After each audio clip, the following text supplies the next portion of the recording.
What if I told you that the fastest growing markets for Indian exporters aren't in the West at all? Well, while the US grabs headlines with its tariffs, the real action is happening in ASEAN, the Middle East, and Africa. Markets where Indian goods are in high demand, competition is less intense, and growth rates are outpacing traditional destinations.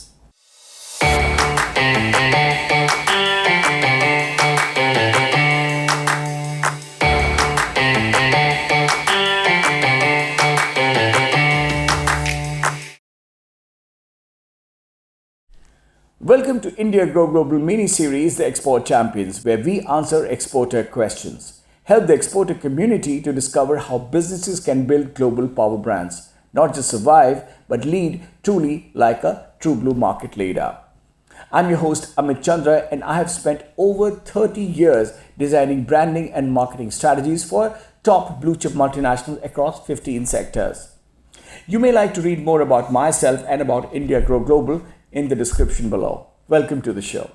In this episode, you will learn why ASEAN, Gulf, and African markets are the new gold mines for Indian exporters, sector-wise opportunities for engineering goods to processed foods, how to build localized branding that resonates with each region, real Indian and global case studies of market entry successes and failures, plus tactical steps to enter and dominate these markets in the next 12 or at best 24 months. In 2021, a small Indian FMCG brand known only in Gujarat entered the Kenyan market with just two products, spice tea premixes and ready-to-eat snacks. By 2023, they had captured a 15% share in Kenya's urban retail shelves, outcompeting established brands from UK and even South Africa. Are you wondering how? They simply localized the flavors, ran in-store sampling, and built a relatable brand identity that resonated with the locals. The idea? You don't need to be a giant to win in emerging markets. All you need is the right market fit. Are you wondering why ASEAN First? Well, ASEAN is India's fourth largest trading partner. In 2023, their bilateral trade with India crossed $131 billion US dollars. The region values Indian goods for their quality-price balance and cultural similarities. The hot sectors include engineering goods for infrastructure boom in Vietnam and Indonesia, textile and apparel for fashion-conscious youth in Malaysia and Singapore, agri and food products for growing middle class who are demanding variety. An Indian footwear exporter entered Vietnam by partnering with local e-commerce sites, offering cash-on-delivery options. The sales doubled in under 9 months. If you're wondering what makes Gulf such a natural fit, then I must tell you there are 3 things that make Middle East a great opportunity for Indian exports: proximity, large Indian diaspora, and appetite for premium goods. Also, UAE, Saudi Arabia, and Qatar are hubs for re-export to Africa and Europe. The hot sectors for Middle East exports are spices and processed foods. If you are exporting in non-veg, then halal certification is an absolute must. Construction material for mega projects is another hot sector. Luxury fashion and jewelry for high-spending customers is an absolute real deal. A Kerala spices company increased GCC sales by 45% after switching to bilingual Arabic and English packaging and halal labeling. Is Africa worth the effort? Absolutely. Africa is the next big frontier. Africa's population will hit 1.7 billion by 2030. With rapid urbanization driving demand for FMCG, electronics, and infrastructure, they are the market to be in.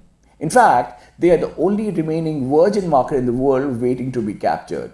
An Indian solar panel manufacturer entered Nigeria with affordable off-grid solutions, partnering with microfinance institutions, capturing 12% market share in rural electrification. How do we adapt branding for each region? Speaking of localization, for Asian countries, you should focus on modernity and value for money. In the Middle East, you got to emphasize on heritage, luxury, and quality certifications. African markets are drawn to durability, reliability, and after-sales service. I must tell you about an Indian electronic brand and how they struggle in their exports. This Indian electronics brand lost in Indonesia simply because they used only English marketing material. As a result, they missed 80% of their target audience simply because English is not as acceptable in Indonesia as it is in India. Before we continue further, let me remind you, the Export Champions is a 5-episode series. So don't forget to like, subscribe and hit the bell icon to stay informed about the new episodes.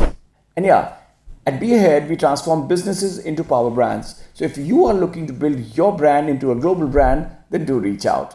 The contact details are given in the description below.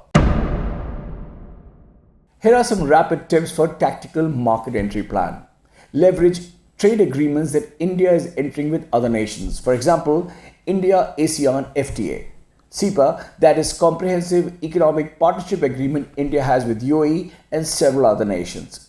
Strike a good rapport to work with local distributors who know the local market dynamics for the country that you are exporting to. You must invest in digital presence, and remember, you've got to be talking in the local language. Attend region-specific trade fairs like Canton Fair in Asia, Gulf Food in Dubai, Africa Big 7 in Johannesburg, and this list is long. I'm sure you must know the global trade exhibitions which are happening in your sector. I know they are expensive, but try and begin with at least one and work on brand communications beyond simply talking about your product features. Create a brand pull. In global marketing, your visibility is critical. It builds trust. What about contract manufacturing and D2C? Contract manufacturers can pitch themselves as regional hubs. Make in India for the world.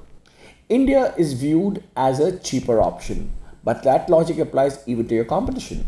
And that positioning can displace the moment there is a cheaper vendor in the market. Also, I must tell you that today international buyers are willing to pay more, but what they want is a promise of value. They're looking for trust. Quality has become a standard expectation. What they're looking for is a brand with a distinct brand promise. Tell your customer what they can expect beyond price and quality.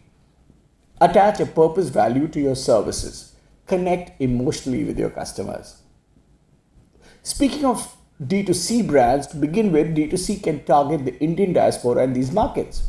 Reach them through Facebook, Instagram, and TikTok ads. And mind you, use local influencers to build trust there. An Indian Ayurvedic skincare brand went viral in the UAE after partnering with 5 local micro-influencers, and their sales surged 300% in less than a quarter. Traditional selling is outdated. If your brand is not talking, it is considered dead. Here's a market snapshot. ASEAN GDP grew by 4.5% in 2023. The retail market size of Gulf countries hit $308 billion in 2024. And what's interesting is that these countries are definitely not the ones looking for the cheapest buy. They want is value. Culturally, we have a lot in common with them. It is time to touch the emotional chord and you will have a stronger presence in GCC countries. Africa's FMCG market is estimated to cross $690 billion by 2030. It is the most formidable market to be in. If you miss the boat now, you may deny yourself a huge global growth opportunity. It is an investment that will definitely fetch dividends in the coming future. In the next episode, we talk about transforming your presence from being a supplier to a power brand. How Indian exporters can command premium price globally. So if you want to charge a premium on your products, then don't miss the next episode. Do like, subscribe and hit the bell icon to stay informed about this and the future episodes. Do check out the earlier episodes. The link for them is given in the description below. To conclude, let me leave you with a thought. The US may be putting up barriers, but ASEAN, the Middle East and Africa are rolling out the welcome mat for us. The winners will be those who move fast, localize smartly and build brands that resonate deeply in each market. There has never been a better time for Indian exporters to grow global. Be seen, be remembered and be ahead.